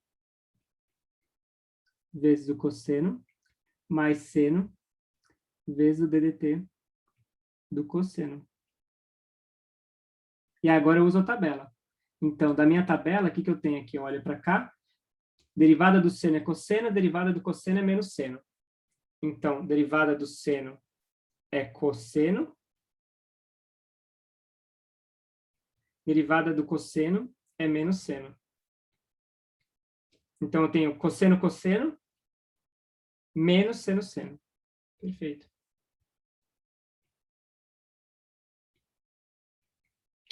Perfeito. Cosseno de 2t. Exatamente, Santiago. Dá para simplificar e escrever como cosseno de 2t. Mas tudo bem. Ficou opcional aí. A regra do produto também vale para coisas que envolvem um produto de mais de duas coisas. Então, qual que é, por exemplo, DDT de t elevado a t cosseno de t? Né? Aqui é um produto de três coisas, mas é só a gente quebrar isso em duas partes. A gente escreve isso como sendo DDT de t elevado a t vezes cosseno, mais t elevado a t, DDT de cosseno. E agora a gente pega e abre esse cara de novo, né? A gente abre esse cara como sendo DDT de t elevado a t, mais t, DDT de elevado a t, cosseno, mais t elevado a t, DDT de cosseno. É claro que aqui, para ser muito sincero, eu podia ter economizado uma linha, né? Porque esse cara aqui calhou de ser o mesmo que a gente calculou aqui, né? Então, eu podia ter roubado um pouco e daqui já escrever de cara que o DDT desse negócio aqui dava isso daqui. Mas a ideia eu acho que é abrir para explorar aqui, né? O que eu acho importante se notar é que tanto faz como é que eu particiono essas coisas. Eu podia ter, por exemplo, escrito isso, cara, vezes esses dois e assim por diante, né? Isso, Raul, dá para fazer um exercício de indução aí para N produtos. Então, bom, só para a gente escrever o resultado aqui, tudo isso que está entre colchetes, a gente acabou de calcular, é e elevado a t, 1 mais t, cosseno de t, mais t elevado a t, vezes menos seno de t. E dá para simplificar um pouco. Acho que não custa nada. É sempre bom simplificar, assim, não adianta deixar a conta muito feia, que não é legal também, né? É sempre bom tentar simplificar quando dá. Aqui, pronto. Certo?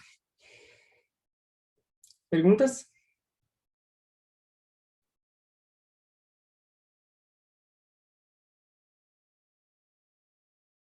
Show. E a última regra que a gente vai ver, que é a chamada regra da cadeia. Isso, Victor. É um produto de 3 funções, isso. O t elevado a t cosseno de t. Beleza? Então, a última regra que a gente vai olhar é a chamada regra da cadeia. Regra da cadeia, eu vou até colocar ela em outra cor aqui, que ela realmente ela é muito importante. Ela merece ficar colorida. A regra da cadeia ela é uma regra para funções compostas. Oi, Raul, não preciso falar da regra do quociente, porque a regra do quociente ela é igual à regra do produto, né? Ou seja, no fundo, uma leva diretamente à outra. Você vai ver, já vai fazer sentido o que eu vou falar. Mas daria para falar uma regra do quociente também, mas ela é uma consequência da regra do produto. A regra da cadeia, gente, ela é útil quando a gente quer calcular o DDT de uma função f de t, mas onde essa função ela é o que a gente chama de uma função composta. Ou seja, o f ele depende do tempo através de uma outra função g. Esse é um conceito que talvez seja novo para alguns de vocês, então deixa eu explicar o que isso significa. Deixa eu talvez ganhar um espaço aqui, espera só um minutinho, vamos tirar isso daqui, e deixa eu dar um exemplo do que significa ser uma função composta. Considere a seguinte função, f de t igual a seno de t ao quadrado. Isso daqui pode ser visto como uma função composta. Eu posso definir g de t como sendo t ao quadrado e f de g como sendo seno de g. Então, isso daqui pode ser escrito como sendo f de g de t. Ou seja, é a função de uma outra função do tempo, né? Onde a função do tempo em si é g de t, mas eu posso pensar no f como uma função de g, né? Porque fica seno de g de t. Então, essa é a ideia de uma função composta. Isso daqui aparece com muita frequência, tá? Em todo lugar. E a regra da cadeia, ela é razoavelmente intuitiva. A ideia é que você primeiro deriva o f com relação a g e depois você deriva o g com relação a t. Né? O jeito fácil de lembrar disso daqui é como se esse dg aqui cortasse, tá vendo? É tipo como se você pudesse cortar esse cara com esse cara e você fica com df dt. Então, tipo, sei lá, você quebra a derivada em 2 etapas. Em vez de daqui para cá, você faz assim, assim, assim. Hã? Boa. Vamos falar vários exemplos agora, Lucas. Perfeito. Então, onde que a gente vai usar esse tipo de situação? Então, deixa eu colocar aqui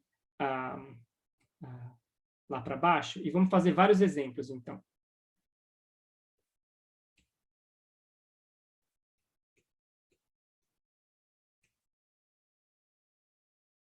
Esse tipo de regra, eu concordo, Lucas, ela não é tão intuitiva, né? Assim, quando a gente escreve ela assim, é um pouco confuso, mas ela fica mais intuitiva quando a gente faz exemplos. Então, o exemplo mais simples é esse daqui.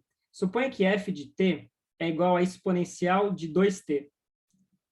Esse exemplo ele é muito simples, ilustra muito bem, porque ele é um exemplo frustrante, né? A gente sobe aqui e olha na nossa tabela. E a tabela fala para a gente qual que é a derivada de e elevado a t.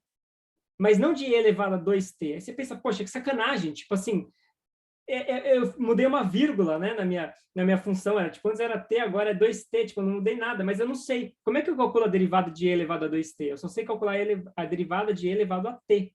Então, a ideia é pensar nisso como uma função composta. Eu penso nisso como sendo e elevado a g, onde g de t é 2t. E aí, então, a derivada de f com relação a t vai ser a derivada de f com relação a g, a derivada de g com relação a t. O primeiro termo vai ser, vou até colocar um colchete bem grande aqui para a gente separar. O primeiro termo vai ser ddg de e elevado a g, e o segundo termo vai ser ddt de 2t. E agora são duas derivadas que eu sei fazer. Então, aqui é a derivada com relação a g da função e elevado a g. Então, isso aqui dá e elevado a g. E aqui é a derivada com relação a t da função 2t, que dá 2. Então, isso aqui vai dar 2e elevado a 2t, porque agora eu posso substituir de volta o g. Então, é uma forma de você quebrar a derivada em duas partes. Essa regra ela é profunda, tá? Ela não é trivial, a demonstração dela também não é trivial, mas ela é muito, muito útil para esse tipo de problema. Então, faz sentido, pessoal? Aqui a gente já está avançando, tá? A gente já está indo para coisas mais sofisticadas, eu vou voltar a isso na próxima aula. Então, se isso aqui não tiver 100%, não tem problema, a gente volta nisso. Mas, e, claro, vocês vão voltar nisso várias vezes ao longo do semestre, principalmente no curso de cálculo. Mas a ideia está fazendo algum sentido?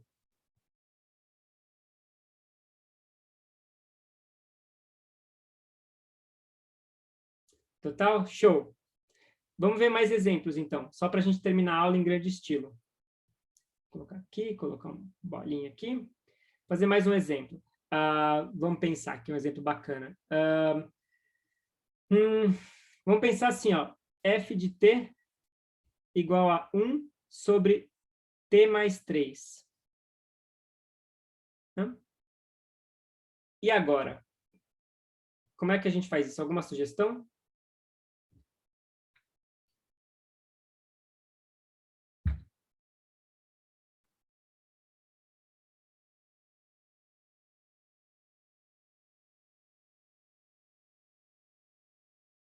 Com certeza, Raul.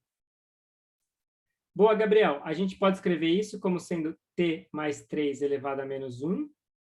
Né? Mas e agora? Como é que a gente calcula essa derivada aqui?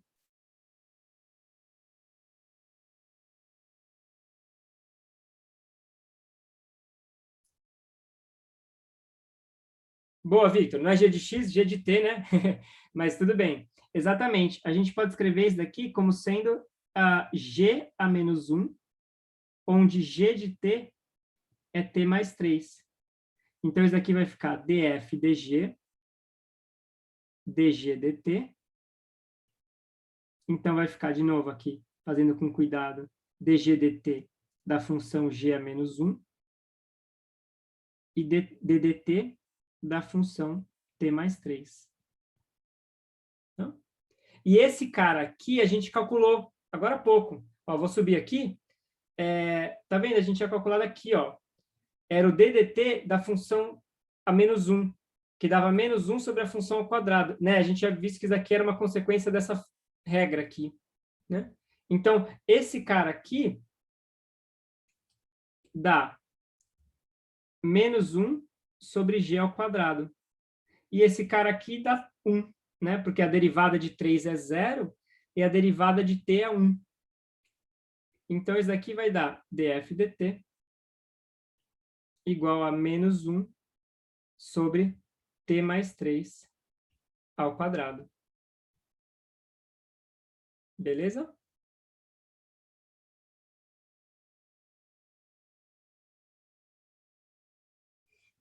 Vamos fazer outro exemplo. F de t igual a seno de ômega t, onde ômega é igual a uma constante. Qual que vai ser a derivada desse cara aqui? Já vou até, né, adiantar a nossa regra da cadeia aqui e escrever isso daqui. Então, me fala, quem que é o g aqui?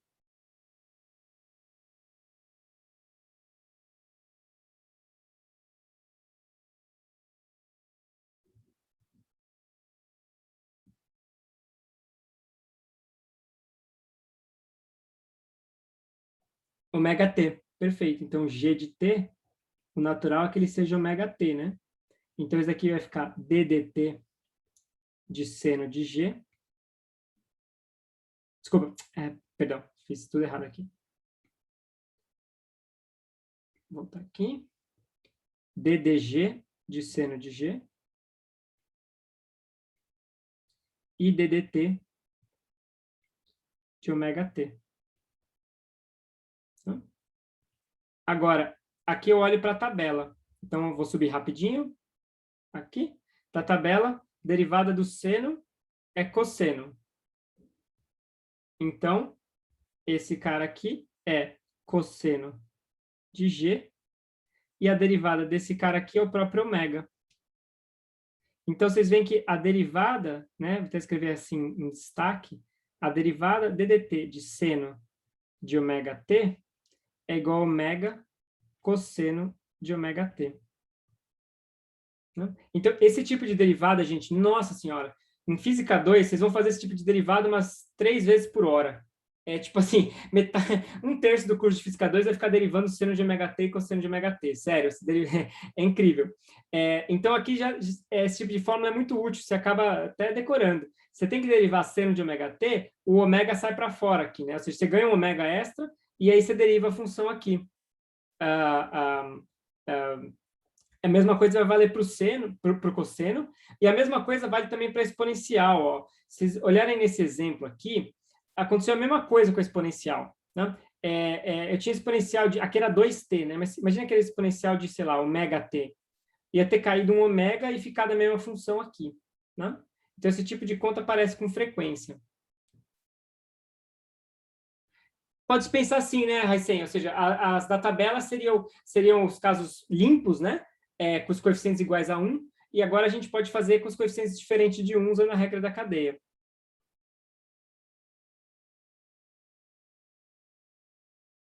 Boa. E vamos fazer um último exemplo aqui. Esse daqui eu quero que vocês façam. F de t igual a seno ao quadrado de t. Então, vamos lá. Eu vou até assim, já ir preparando o terreno aqui, mas quero que vocês façam aí.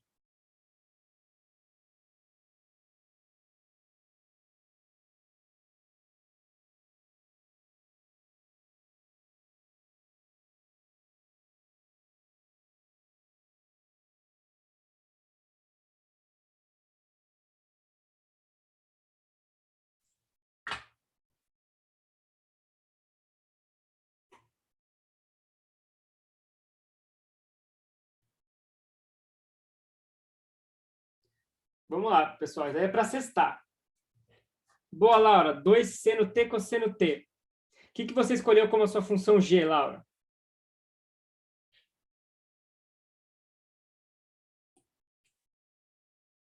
G igual a seno. E f igual a x quadrado. Perfeito.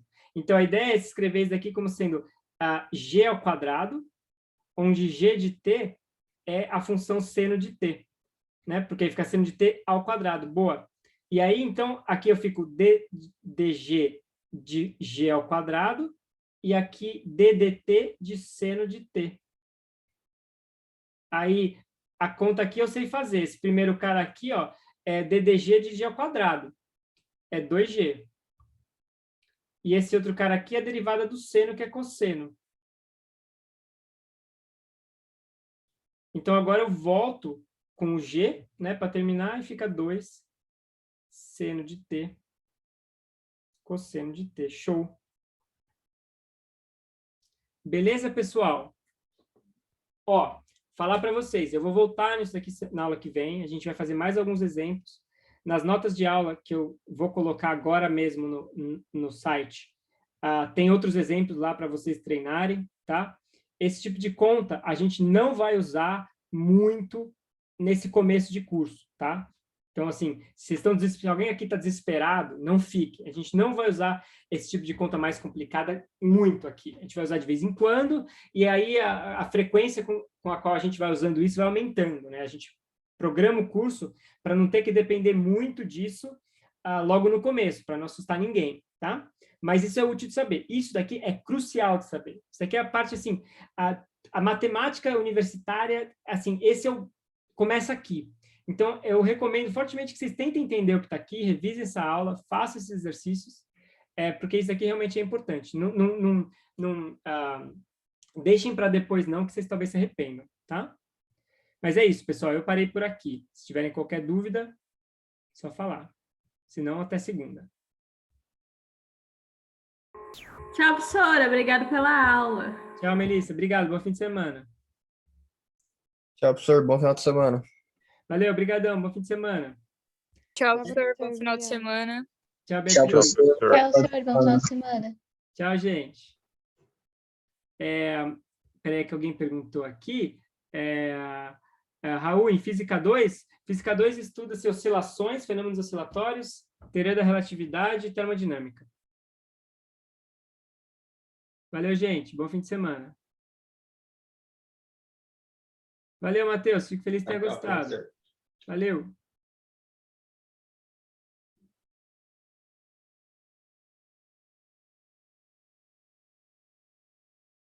Ok, pessoal. Então, se não tiver mais nenhuma dúvida, brigadão. Até mais.